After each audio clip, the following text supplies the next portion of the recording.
Olá pessoal, bom dia. Estamos aqui hoje nesta quarta-feira, mais uma vez para meditarmos aí juntos na Palavra de Deus. Espero que a tua semana esteja sendo abençoada, apesar talvez de algumas lutas, algumas dificuldades, mas lembre-se, Deus está com você. A Bíblia diz que todas as coisas contribuem para o bem daqueles que amam a Deus. E eu creio que não será diferente na sua vida, porque você é alguém que ama a Deus, é alguém que o seu coração está voltado para o reino de Deus. E sendo assim, Deus tem sempre o melhor para nós, tá bom? Não se esqueça disso. É algo que eu queria estar meditando com você e entra naquela pergunta: posso falar? Será que você está preparado para ouvir isso? Porque a palavra de Deus ela é maravilhosa, ela nos traz as verdades. E nós sabemos que quando se trata da verdade, se trata da luz, né? A luz bíblica, a luz de Deus para as nossas vidas. E a Bíblia diz que a luz veio ao mundo, mas os homens amaram mais as trevas do que a luz, referindo-se ao próprio Jesus. Jesus disse: eu sou a luz do mundo. Então, quando Deus quer colocar a luz na escuridão, algumas pessoas não aceitam, elas têm uma certa resistência, não é mesmo? Então eu gostaria de estar meditando com você no livro de Mateus, capítulo 23, a partir do verso 23 também, e eu tenho certeza que Deus ele vai estar falando algo conosco. Diz assim o versículo 23: Ai de vós, escribas e fariseus, hipócritas, pois que dizimais a hortelã, o coentro e o cominho, e desprezai o mais importante da lei, o juízo, a misericórdia e a fé. Deveis, porém, fazer estas coisas e não omitir aquelas. Condutores cegos, que coais um mosquito e engolis um camelo. Ai de vós, escribas e fariseus hipócritas, pois que limpais o exterior do corpo e do prato, mas o interior está cheio de rapinas e de iniquidade. Fariseus cegos, limpai primeiro o interior do copo e do prato, para que também o exterior fique limpo. Ai de vós, escribas e fariseus hipócritas, pois que sois semelhante ao sepulcro caiado, que por fora realmente parecem formosos, mas interiormente estão cheios de ossos de mortos e de toda a imundícia. Assim também, vós exteriormente pareceis justos aos homens, mas interiormente estáis cheios de hipocrisias e de iniquidade. A palavra de Deus ela é tão maravilhosa, porque quando nós olhamos para ela, ela nos traz as verdades. Eu costumo dizer que nem todo mundo está pronto para a verdade. Como assim? É semelhante àquela pessoa que chega para você e fala assim, ou homem ou mulher, né? Mas geralmente mulher tem mais o hábito disso. Fulana, eu tô com um rapaz, ele é lindo, maravilhoso, é um sonho, carinhoso, é uma pessoa assim, e começa a colocar algumas características até boas, de fato, né? Quando você ouve, você fala que legal que você conseguiu arrumar uma pessoa assim, uma pessoa que te dê valor, que está com você. Aí você vira para ela e fala assim: vocês estão juntos há quanto tempo? Estamos juntos há 30 dias. 30 dias, tá? Como é que é o nome do fulano? A exemplo, né? Carlos. Carlos da onde? De tal lugar, assim. Ele trabalha em tal lugar? Sim, trabalha. Você conhece ele? Já ouvi falar. Ah, é? Mas o que você tem para dizer dele? Aí você diz para a pessoa, fala assim: você quer mesmo saber? Ela quero saber. Tá, vou te falar a realidade então. Eu conheço ele já namorou 2 amigas minhas, ele não presta. Ele não é fiel, ele é enganador, ele gosta de tirar proveito das mulheres, e isso eu estou falando para os dois, tá? Tanto para homem quanto para mulher, mas dentro dessa narrativa que nós estamos criando aqui, colocando principalmente o ponto feminino. Então, a pessoa começa a pontuar a parte negativa dessa pessoa e mostrando que ela está enganando. E o que é que ela vira? Não pode ser a mesma pessoa. Não é. Não é o Carlos que eu conheço. Não, verdade, o Carlos que você conhece é uma imagem que ele vende para você. O Carlos que eu conheço é o que ele é. E você percebe que naquele momento a pessoa ela fica com raiva, triste, muitas das vezes não quer aceitar essas verdades. E o que ela prefere em alguns momentos fazer? Ficar com uma mentira dela, porque isso satisfaz o coração dela, isso satisfaz a imagem de desejo dela. Só que, às vezes, depois, ela vai pagar um alto preço. Depois de um tempo, essa pessoa às vezes te procura e fala: amiga ou amigo, bem que você estava certo. Fulano realmente é pior do que você falou. Eu não imaginei isso. Nossa, ele me deu um prejuízo. Ele emocionalmente acabou comigo e etc, né? Nós sabemos que isso é mais comum do que imaginamos. E quando se trata da vida espiritual, não é diferente. Quando se trata de uma vida cristã, não é diferente não, porque nós sabemos que existem pessoas que são sérias, pessoas que têm o temor dentro do reino de Deus, pessoas que fazem a obra de Deus com amor, com carinho, com determinação. Eles fazem a obra de Deus não por uma preocupação financeira, apesar de precisar financeiramente, mas uma triste realidade é que essas pessoas, elas, na maioria das vezes, não têm valor. Esse tipo de pastores ou pastoras existentes nos dias atuais, eles são, muitas das vezes, desprezados por muitas pessoas. Por quê? Porque eles, às vezes, confrontam outras pessoas na condição de vida que eles levam. E essas pessoas não aceitam isso. Eles entendem como se fosse algo ruim, sendo que quando alguém está te corrigindo é porque ele quer o seu bem, ele não quer o seu mal. Mas aí, essa pessoa, ela acaba optando por buscar algo que vai satisfazer o seu coração. E quando ela vai buscar, ela vai se deparar com esse tipo de pessoas, né, que Jesus está aqui dizendo que eram algumas religiões da época, algumas seitas da época, escribas, fariseus, saduceus, entre tantos outros. Mas principalmente os escribas e os fariseus, se tratando mais ainda dos fariseus. Os fariseus eram uma grande seita da época. Ela tinha um domínio também político da época, porque ela era uma grande seita, tinha um domínio sobre o povo. Eles tinham maioria, ou seja, eles tinham contato direto com as lideranças de Roma. Eles conseguiam determinar certas situações de condição de vida, tanto que conseguiram ali os religiosos buscar de uma certa forma a crucificação de Jesus, porque estava desagradando a eles, isso estava trazendo um problema para eles.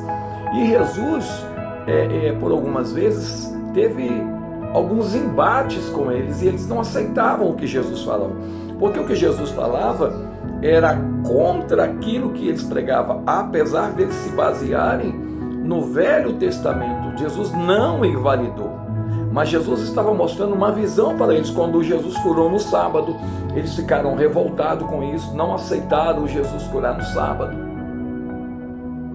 E Jesus vira para eles e diz para eles assim: o que é mais importante? Porque se você tem um animal, esse animal está lá no campo e chega a notícia até você que esse animal caiu num buraco, você vai deixar o animal morrer ou você vai lá tirar esse animal no sábado? Claramente eles vão lá tirar o animal no sábado. Então Jesus está mostrando para eles que a vida do ser humano, que foi o homem que ele curou, é mais importante do que a do animal. Mas eles não tinham essa percepção porque eles estavam presos na religiosidade. E quando nós falamos na religiosidade, não é desfazer da palavra, a lei, mas ele estava diante daquele que é o dono da palavra, e ele pode fazer o que ele quer, Porque é o Deus Todo-Poderoso que está falando, apesar de estar nesse momento numa posição humana, revestido do lado carnal, mas ele tinha ainda suas características como Deus.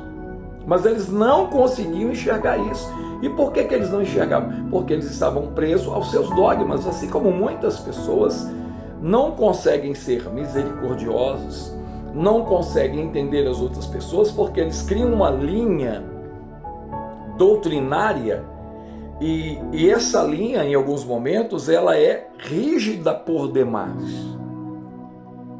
E essa rigidez faz com que muitas pessoas se percam na fé. E por que elas se perdem na fé? Porque essas pessoas, você já deve ter visto inúmeras vezes isso, são pessoas, na maioria dos casos, são líderes extremamente radicais em cobrar o seu posicionamento diante da igreja. Quando eu falo seu posicionamento, é aquela doutrina que eles colocam. Então, eles têm uma ênfase muito grande de cobrar, de ficar de cima, de tentar mostrar para as outras pessoas que aquilo que ele está determinando que é o correto. Ou seja, e quando alguma pessoa cai, quando alguma pessoa erra, ele não tem misericórdia nenhuma com essas pessoas. E quando eu falo misericórdia, hoje talvez nem tanto, mas principalmente alguns anos atrás, que as pessoas eram excluídas do hall de membro da igreja e elas eram levadas à assembleia da igreja. Eu já participei de situações assim, onde só os membros poderiam participar, tinha um culto específico, reunia o pastor, a direção da igreja, a diretoria da igreja, e os membros efetivos da igreja. Ou seja, você tinha a carteirinha e no dia você era colocado o número de sua carteirinha ali, seu nome, e era passado naquele dia algumas situações que estavam ocorrendo ministerialmente e o que iria ser feito. Então, em alguns momentos, eu achava radical. Por que eu achava radical? Porque eu via 2 pesos e 2 medidas para o mesmo problema. E por que era 2 pesos e 2 medidas? Porque a pessoa que engravidou aqui, ela não tinha nenhuma influência com o pastor, era apenas uma ovelha da igreja. Mas o de cá que engravidou, ele era parente do pastor, então a visão era diferente sobre o de cá. Então, na hora de julgar, eram 2 pesos e 2 medidas, e é isso que Jesus está chamando de hipocrisia. E era isso que Jesus estava falando a respeito do sepulcro caiado, porque são pessoas que eles querem vender uma imagem de piedade, uma imagem de santidade para os outros, uma imagem de que estão fazendo a coisa certa, mas na realidade eles não estão fazendo nada daquilo que é a vontade de Deus. Porque se eu tenho 2 pessoas do mesmo patamar, da mesma ação, se eu uso de misericórdia com um, eu tenho que usar de misericórdia com o outro. Não tem como. Isso é fato.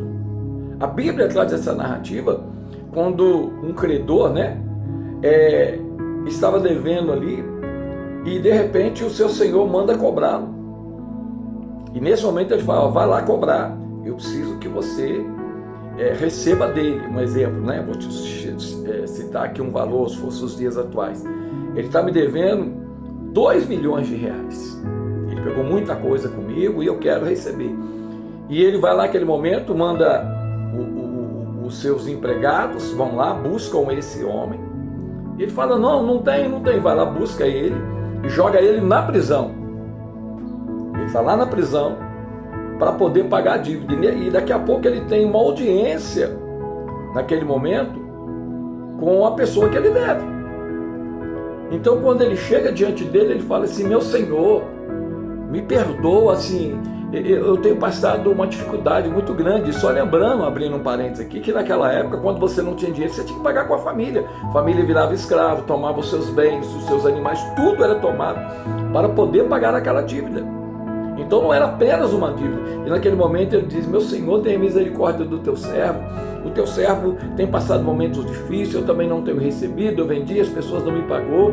Meu Senhor, tenha misericórdia de mim. E naquele momento o seu Senhor teve compaixão dele. Compaixão dele. E disse assim, então tá bom. Eu estou vendo tudo que você falou comigo, que você está passando por dificuldade, que aconteceu isso. Sim, meu senhor, então eu vou perdoar a sua dívida. Você não tem mais dívida comigo, ok? Ok. Aí o que acontece?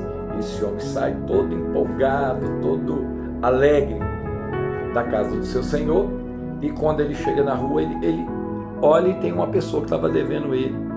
Ele estava devendo 2 milhões, ele encontrou um camarada que devia a ele 20 mil.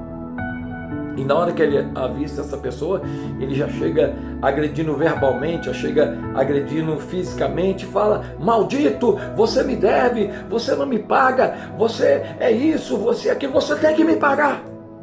E naquele momento os guardas viram aquela confusão no meio da multidão, vão lá, pegam ele, os dois, prendem os dois e levam ao seu senhor. E quem era o senhor? O mesmo senhor que perdoou a dívida de 2 milhões. E naquele momento, na audiência, o senhor olha e fala: você não acabou de sair daqui agora há pouco? É, meu senhor, mas porque eu encontrei com essa pessoa que estava me devendo, e ele estava te devendo quanto? Ele estava me devendo 20 mil. Então eu peguei ele e queria que ele me pagasse. Ele tinha que me pagar de qualquer maneira. E nesse momento o seu senhor fala: mas você não poderia ter usado da mesma misericórdia com ele?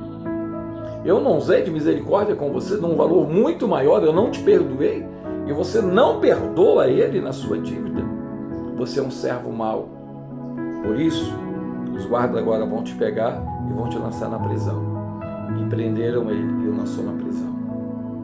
Porque ele teve a oportunidade de viver o amor. Ele teve a oportunidade de passar para as pessoas aquilo que fizeram com ele. Ou seja, é um simbolismo do amor de Deus, onde nós somos perdoados pelo grande Rei, o Rei dos Reis e Senhor dos Senhores, Jesus, para usarmos de misericórdia para com as outras pessoas, para que elas compreendam o amor de Deus através da verdade e da justiça de Deus, porque a injustiça ela nos revolta.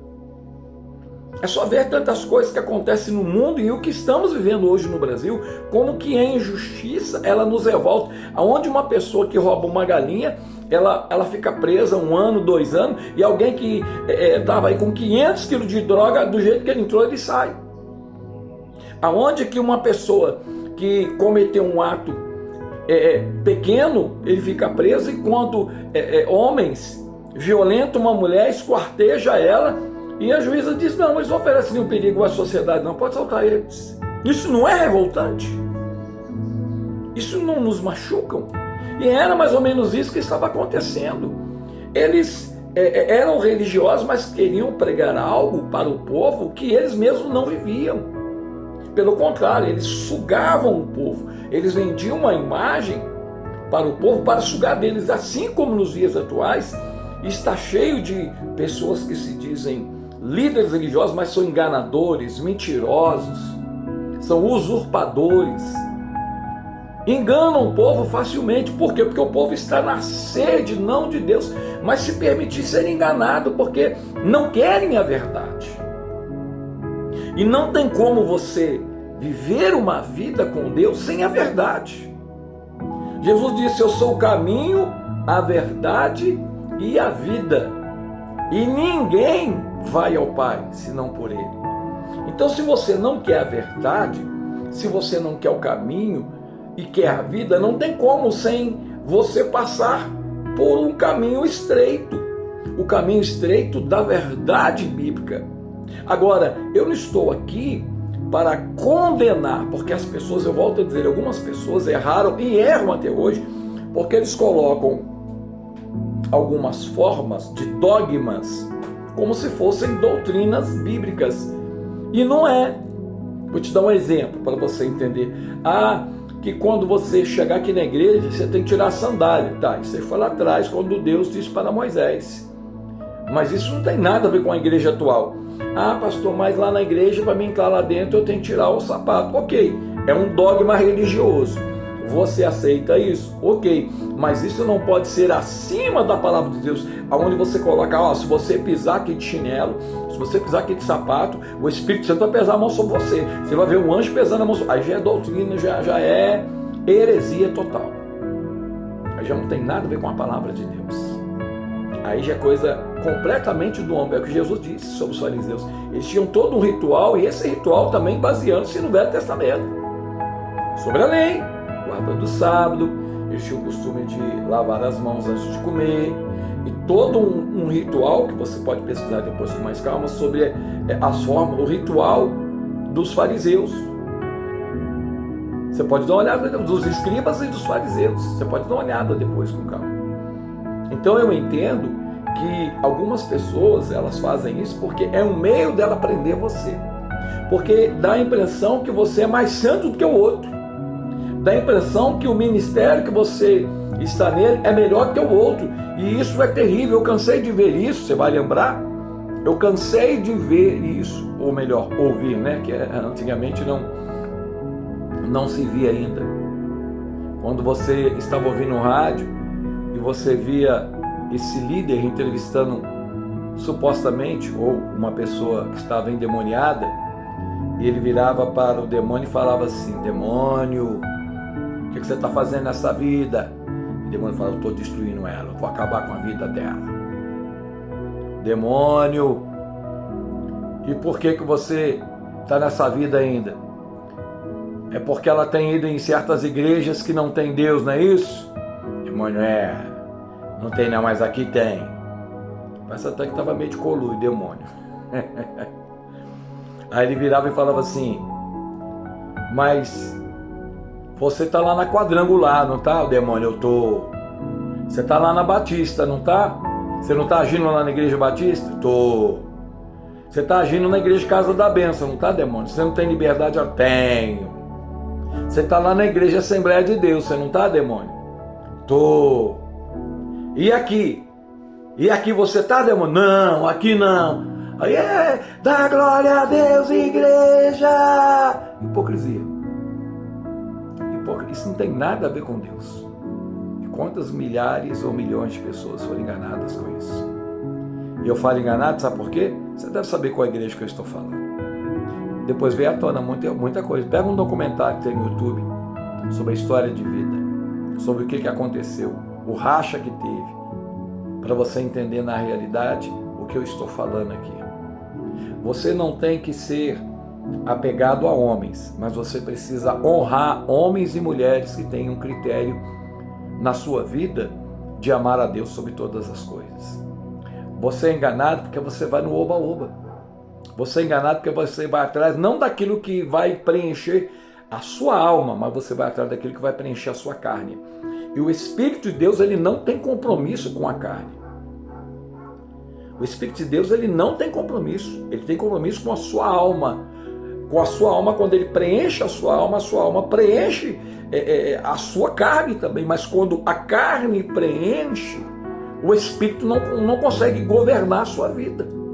Há uma luta muito grande. Há uma luta, assim, começa lá, o Espírito fala, o Espírito Santo fala, mas você não pode continuar nessa condição de vida. Aí a carne, não, mas não tem nada a ver não. Aí há um choque em relação a isso. Então, e quem convence o homem do pecado, do juízo e da justiça de Deus é o Espírito Santo de Deus. Então está na hora de você amadurecer e parar de olhar para os homens e buscar somente coisas que satisfazem aquilo que você quer ouvir. É muito comum isso. Então você precisa acordar. A Bíblia diz: desperta tu que dormes. Então está na hora de você despertar para o avivamento de Deus. Estamos vivendo os últimos dias. Jesus já está às portas. Precisamos despertar. E você, como é que você está? Você está atrás de religião? Eu costumo dizer que tem gente que está atrás disso aí. Você vai encontrar o crente que frequenta a igreja evangélica e o crente que frequenta a macumba. Você vai encontrar o crente que frequenta a igreja de crente, frequenta a igreja católica. Você vai encontrar o crente que frequenta a igreja de crente, que ele frequenta o misticismo. Ou seja, ele está dividido entre dois caminhos, ele não tem somente uma direção. E eu sou da opinião seguinte: se você ainda não despertou, siga aquele caminho. Qual caminho? Ou um ou outro, não tem como seguir os dois caminhos. Ou você segue um ou você segue outro. Até que o Espírito Santo traga a libertação em sua vida. O que não dá é cogitar, a Bíblia diz, não dá é ficar cogitando entre dois senhores, ou um ou outro, não. Ou segue um ou segue o outro. O que não dá é você querer se alimentar da fonte de água doce e da água amarga. Ou seja, você não vai conseguir se saciar. E o Espírito Santo, ele nesse ponto, ele é ciumento. Ele não aceita dividir você. Ou você é dele, ou você não é. Ou você é templo do Espírito Santo, ou você não é. E era o que Jesus dizia para essas pessoas. Não adianta vocês pregarem uma condição de vida que vocês, na verdade, só vivem isso para o povo, mas na particularidade da vida de vocês não vivem nada disso. Quantas pessoas talvez que você conhece, líderes e não líderes, que vivem uma vida assim? E é uma coisa na igreja, e fora da igreja é outra completamente diferente. Em casa, o jovem é muito bonitinho, ele é amoroso, ele é carinhoso, mas quando chega em casa é o capeta. Grita com os pais, não trata os pais bem, ignorante com todo mundo, trata mal todo mundo. A filha não faz nada, só quer ficar o dia inteiro deitada, não quer lavar uma vasilha, não quer ajudar a mãe a fazer nada. Mas na igreja, ela se dispõe. Ô amada, graça e paz, Deus te abençoe, minha irmã. Abraça todo mundo, beija todo mundo. Pergunta se tem alguma coisa para fazer, se tem alguma coisa para varrer na igreja. Quer ir para o retiro, ela quer ajudar, mas em casa ela não ajuda nada. Isso é hipocrisia. Sabia, minha irmã? Isso é hipocrisia. Você vende uma imagem para os irmãos, mas para a sua família, você é totalmente fora. Você também, varão. Você, às vezes, na igreja, é muito prestativo, é uma bênção, mas em casa você não é capaz de fazer nada. As pessoas têm até medo de falar alguma coisa com você pela sua forma ignorante que você tem. Está na hora de você despertar disso, está na hora de você acordar disso, está na hora de tirar essa máscara, está na hora de ser um crente verdadeiro, que ama a Deus acima de todas as coisas, mas que ama a sua família para depois amar a igreja. Não adianta você amar a Cristo e não amar a sua família. É uma hipocrisia. Você precisa amar, você precisa respeitar, porque você consegue orar, você consegue respeitar, você consegue se dedicar para as pessoas que não têm nada a ver contigo. E por que você não consegue fazer isso com as pessoas que te amam? Vamos orar? Eu tenho certeza que Deus vai trazer um tempo novo para a sua vida, em nome de Jesus. Pai, eu quero orar por essa vida, para que em nome de Jesus o Senhor dê sabedoria a ela, para que haja discernimento do Espírito, para que ela possa, Deus, detectar as áreas que estão impedindo que ela cresça diante de Ti. E que esses líderes enganadores, Pai, que a sua enganação caia por terra no nome de Jesus, mas dá direção para essa pessoa, mas que ela saiba também valorizar aqueles que amam, aqueles que pagam preço pela vida dela, aqueles que oram, aqueles que têm, ó Deus, verdadeiramente colocado a sua vida em oração, em clamor diante de Ti, para que as suas ovelhas sejam abençoadas, prósperas e cheias do Teu Espírito Santo, Pai. Repreenda esse espírito de enganação no meio do Teu povo, da Tua igreja. Ó Deus, que esses espíritos enganadores caiam por terra no nome santo de Jesus, mas que a Tua verdade venha sobre nós, que a Tua verdade nos desperte para o avivamento, o qual o Senhor tem para a Tua igreja nesses últimos dias, Deus, para a honra e para a glória do Senhor, em nome de Jesus. Amém. Amém? Deus te abençoe. Não esqueça de deixar o seu like, de comentar, de compartilhar com outras vidas, para que elas também sejam abençoadas no nome do Senhor Jesus. Amém? Que Deus te abençoe e uma ótima quarta-feira para você, no nome de Jesus.